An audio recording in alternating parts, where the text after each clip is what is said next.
Okay guys, on the next item po, eto na si Orange. Ayan. Sealed naman po siya. May label. Okay, so buksan na po natin siya, no?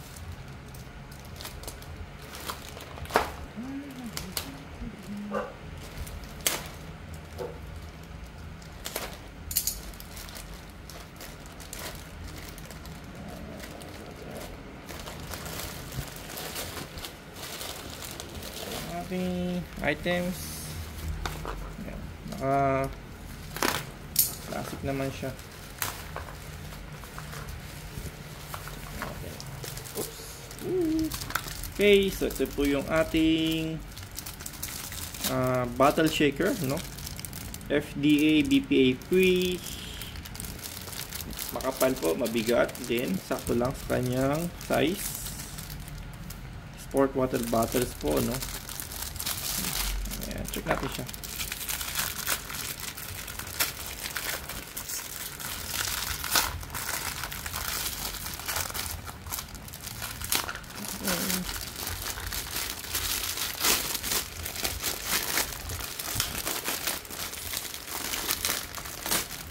Okay.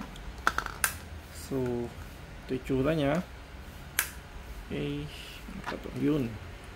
Ayos naman. Maganda siyang, maganda oh. Pwede siyang buksan. Automatic. You know. Tapos may straw. Ayan. Magandang klase, no?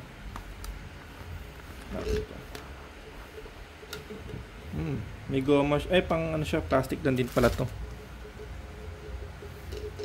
May straw siya dito.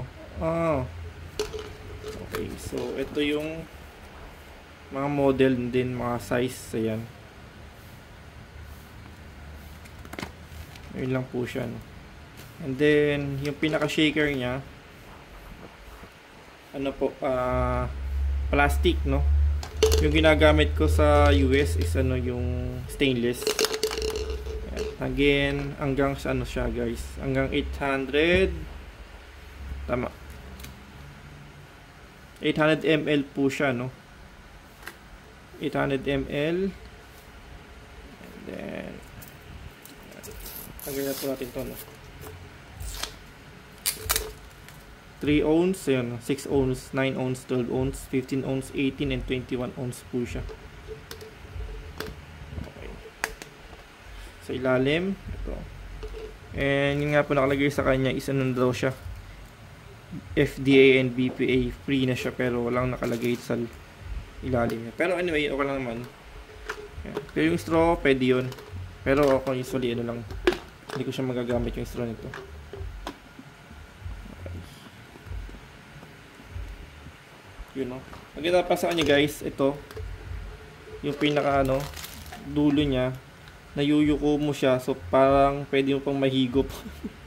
Makakahigop ka pa ng pinakadulo-duluhan ito, no? Tama ba? Siguro purpose ito kasi nabebend.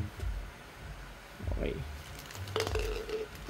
Kasi kung usually ganyan lang din, pwede naman din. Tapos ito dito guys, sakto, no? So, feeling ko mas safe siya in a way na hindi agad siya mag-leak if ever man, no? Yun. Yung straw niya.